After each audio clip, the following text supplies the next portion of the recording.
No, Melbourne International Comedy Festival show is on, and Anthony Jeannot, fabulous fella, saw his show last year. He's starting on the 12th to the 23rd of April, Just Like Buddha is his show, great title, at £1,000 Bend, that groovy sort of half-baked warehouse in the city. So do go and see him if you like what you see here tonight. Please welcome to the stage, Anthony Jeannot.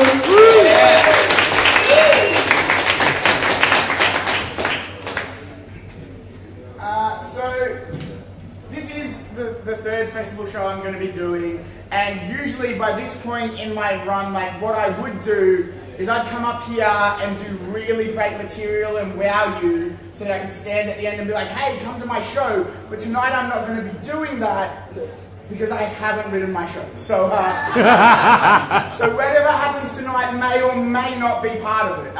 Cool. I think my show at this point is about existential crises, right? Because I've realized recently that I'm super jealous of my parents' generation because they got to have a midlife crisis. And now in the language it implies they're having one of them, right? But our generation, we don't have midlife crises, we don't have that luxury. We have existential crises, right? And you can have like 4 or 5 of them on a good day, like, it's fucked, right? And the thing I like about a midlife crisis is it has a perfect hero's arc. Like, you meet the character, you fall in love with them, you fall out of love with them when you have a crisis of confidence, they fuck somebody half their age, they buy a Porsche, and then they come out of it with a reaffirmed love of who they were in the beginning. That's beautiful, right? I had my first existential crisis at 21. That is a very different experience. I can't afford a Porsche.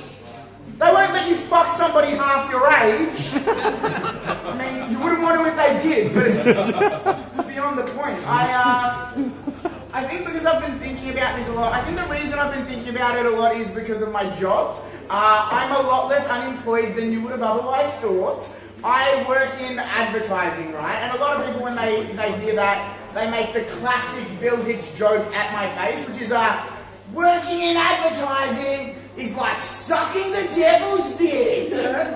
And it's not. I'm here to tell you, working in advertising is not like sucking the devil's dick. Because if you've been a junior at any job, you will know nobody trusts you enough to let you do anything nearly as important as sucking the devil's dick. Like, you are the ugliest member at an orgy at best, where like, you burst through the room excited like, hey guys, I've got all these ideas, and they've already started, and they've got no interest in you, and you're like, how can I help guys, come on, how can I help? And they're like, shut up and work the balls! That's how I feel at my job. The worst thing about that is I realise for most people, sucking the devil's dick is like a torture reserved for the depths of hell. And for me, it's like part of my 5-year career goals. Like, I work the balls for a bit, and then if I'm a good boy and I do my job and I shut my mouth, then eventually I get to work the shaft. And then I get to suck the devil's dick. But by that time, I've got a whole team behind me, so it's better. I don't know. It was worth the effort. It's weird, man. I think because I've been thinking about this stuff, I've started a bit thinking about God for the first time in ages, and I've never really thought of it. Like, I went to a Catholic school, but I never believed in God, and for the dumbest reason. Like, the first time I realised I didn't believe in God was when I heard my priest sing, and he just had a fuck singing voice. And I was just like, dude, if you are an almighty being, why do you have such a shit messenger? Like, you have the power to change that. I mean, people talk about abuse in the Catholic Church a lot, but I don't think they mention Father Michael Moody's fuck singing voice nearly enough. Like, I would have happily given that cunt a blowjob if it meant he'd shut the fuck up. Just shut up and let me pleasure you. I don't know. I think it's weird because when you talk to people about shit like that, they always say that God does those things to test you. And I feel like that sounds like less of the actions of an almighty deity and more of the actions of an insecure lover who doubts you. Like, do you love me? God's like, do you love me? And you're like, sure man, like, you invented cheesecake and the earth, it's sick, we love that. He's like, can you prove it for me? We're like, yeah, sure, what do you need us to do?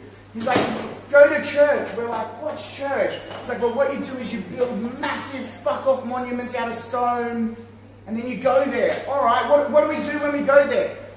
Just sing me love songs, really. Just sing me love songs. All right, so we build fuck-off monuments out of stone, and then we go there and we sing you love songs. And he's like, yeah, but not any day.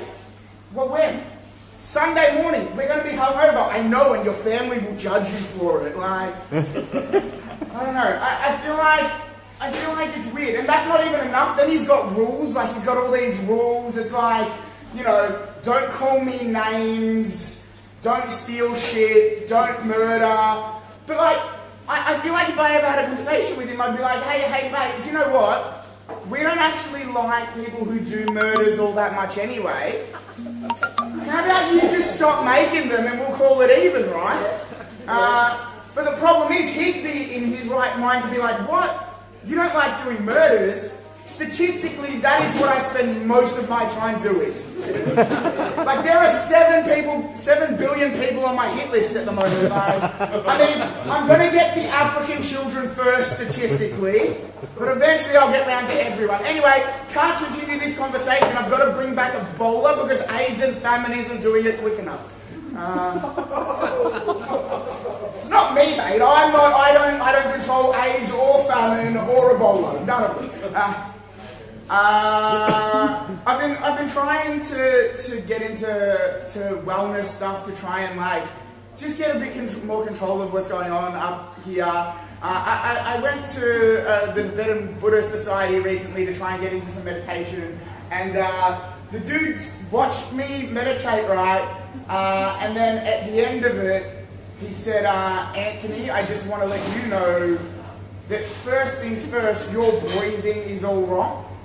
And I didn't want to be the one to break it to him, but if I don't know how to breathe, meditation is the least of my worries. That is a fundamental life skill. The other thing I've been doing, as well as doing a lot of meditation, the other thing I've been doing for my health and well-being is eating big old bags of magic mushrooms. Meditation and magic mushrooms, the holy M's. The thing is, it's really weird for me because I was always very anti-drugs. Like, my friends now are like, dude, I don't understand it. You were always really anti-drugs. And I'm still anti-drugs, but what I'm also is very pro-food. Can't turn down a good meal. Nom, nom, nom, nom, nom. The weird thing about magic mushrooms, though, is like, because it's a hallucinogenic, it's like 4-hour trips. I can't do them where I live because I still live at home with my parents. And so what I've needed to do in my life now is book 5-star hotels with the express intent of just tripping a big old bag of balls. Right? It's the only reason I do it. And it has to be 5-star hotel rooms, because the first time I tried an Airbnb, right, and it was all going sweet, and then I saw a wall of family photos, and I'm like, fuck, I'm not in any of them! I'm a ghost!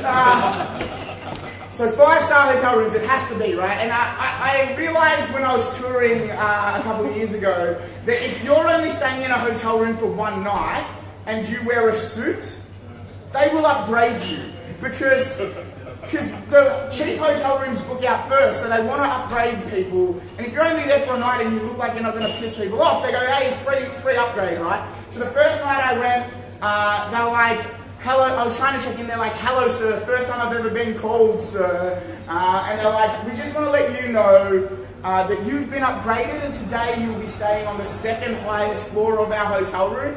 And I had to do everything I could not to be like, it's gonna be the highest soon, motherfucker!